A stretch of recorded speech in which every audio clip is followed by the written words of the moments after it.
राम राम। जय माता की। मेरे भाई बहन, माँ जब अपने भक्त पर कृपा करती है तो संसार की कोई ताकत उसका बाल भी बांका नहीं कर सकती। प्रभु श्री राम के एक पूर्वज हुए, उनका नाम था अरुण। उनके पुत्र का नाम था सत्यव्रत।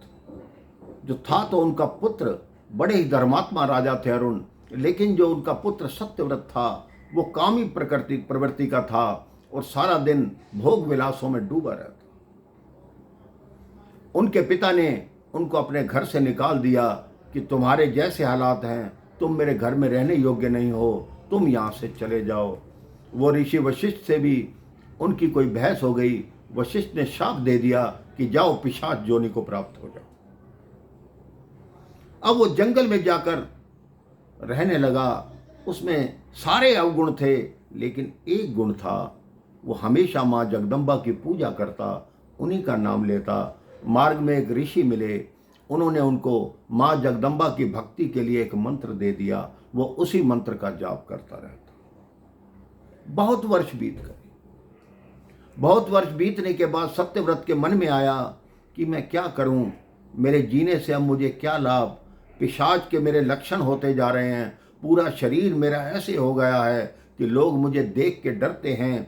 मैं ब्राह्मणों के पास जाता हूं, वो मुझे दूर से ही भगा देते हैं कि जाओ, तुम तो अपने गुरु द्वारा शापित हो, तुम्हें तुम्हारे पिता ने घर से निकाल दिया, हमारे आश्रम में प्रवेश मत करना, तुम एक पिशाच हो। वो बहुत रोता। एक दिन उसके मन में आया, इस जीवन से क्या लाभ, ऐसा करता हूं, मैं आत्महत्या कर लेता हूं। उसने जंगल से बहुत सारी लकड़ियां एकत्रित की, अग्नि जलाने लगा, उसमें प्रवेश करने लगा। तभी माँ जगदम्बा आकाश में प्रकट हो गई। कहती, क्या कर रहे हो सत्यव्रत, तुम्हें ऐसे करने की आवश्यकता नहीं, बहुत ही शीघ्र तुम्हारे पिता तुम्हें वापस बुलाने वाले हैं। सत्यव्रत रुक गया।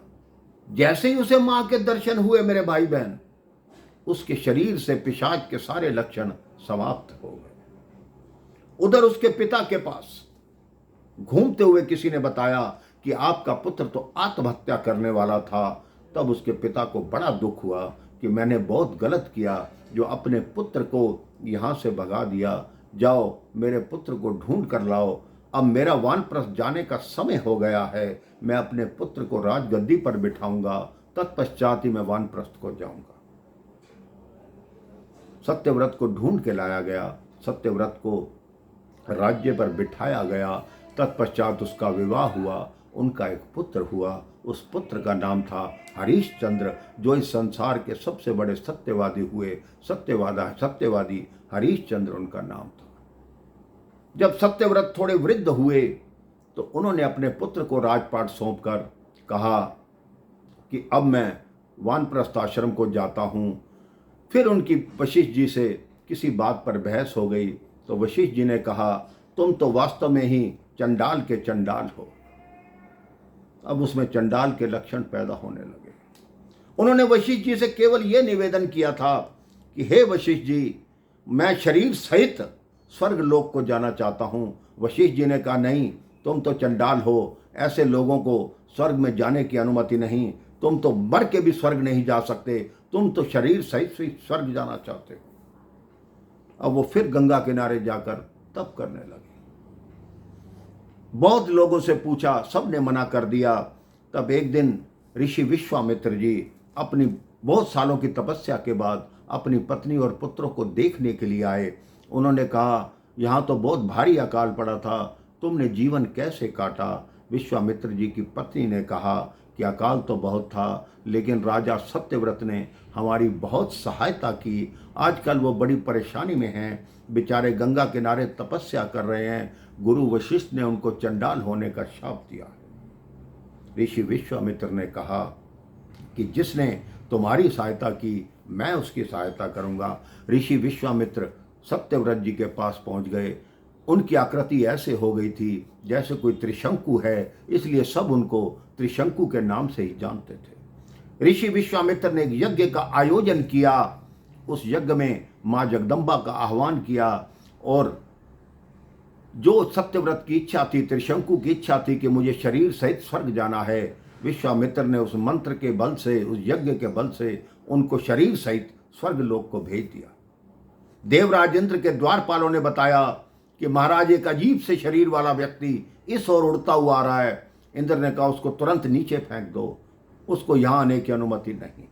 वो बेचारा नीचे गिर रहा था, वहीं से आवाज लगा रहा था कि ऋषिवर मैं नीचे गिर रहा हूं, मुझे बचाओ, मुझे बचाओ, मुझे बचाओ।